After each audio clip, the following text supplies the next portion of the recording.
I was doing this film playing Salvador Dali in Spain. And there was this one girl who was kind of waiting outside my apartment every single day, and I was so chronically bored that just one day she'd been out there for about 3 weeks, and I said, hey, do you want to just go to dinner or something? I mean, no one else wants to hang out with me.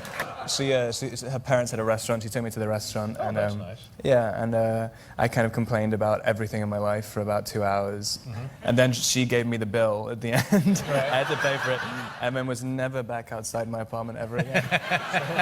Yeah, when I was, I think, 17, I was doing an exam in school. I think it was geography, and I hadn't studied at all for it.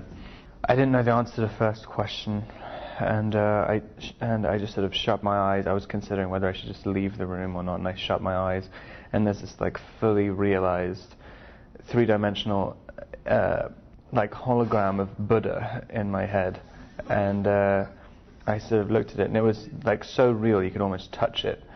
And it threw these little spinning jack things into my eyes, and I opened my eyes, and I knew every single answer to this exam paper.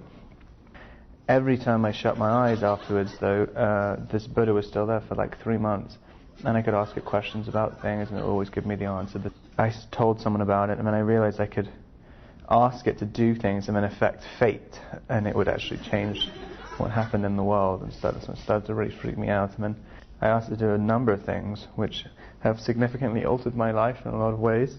And then I met this girl who I got really obsessed with, and the Buddha left and she stayed in my head. And for about 5 years I resented her every single day for it. And then I asked her about it last year. She didn't know what I was talking about. I'm Robert Pattinson, and that is my best story. I actually bullied one of them into leaving by locking her in a cupboard. In a cupboard? Yeah. Really? Until she cried. She was literally crying. It was the first day. What grade were you in? 12. I mean, a lot of people locked her in the cupboard, though. It wasn't just... A lot of people... On the same day. You say a lot of people locked her in a cupboard at once, or each day she got... All at once. I see, all at once. Yeah. You guys pushed her in the cupboard? And locked it. Locked her in there. Yeah. What prompted that horrible deed? I don't actually remember that, but I was... And then did everybody leave the class and she was in the empty room in the cupboard? I was just saying, stay quiet. I remember the producers giving me a copy of the book, and like every single instance where my character smiled and stuff, they'd highlighted everything. So you put your foot down. You said, "Hey, listen, man, I don't see the character that way. I'm not going to be smiling." I got the same, but I got a different color highlighter and highlighted all the time when he frowns and like things like that. Did your agents put pressure on you and stuff to say, "Hey, you better just get with the program, or they're going to fire you"? Oh yeah, they flew up and said like, "You got to," because I thought I was pretty safe, like, right? And they flew up and they're like, "Yeah, you have to do the opposite of what you're doing now, or you're going to get fired today." So how did you hold your ground? I mean, how did you know what to do? I didn't. I literally came back after lunch. I was like, "Hi."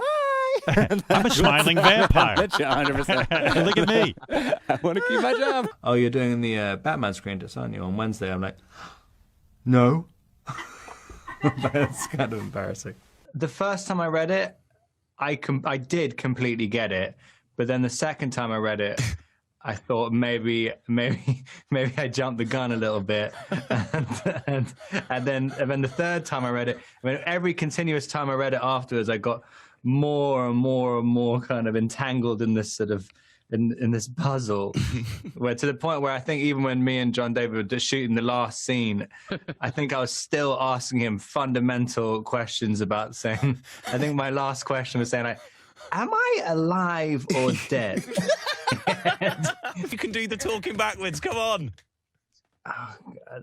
Actually, well, I mean, I guess you can do it in post. Say a sentence and then we'll reverse it and we'll pretend you've done it, okay? Yes, there's no obviously. Oh my God, how did he do it? Even John David's applauding.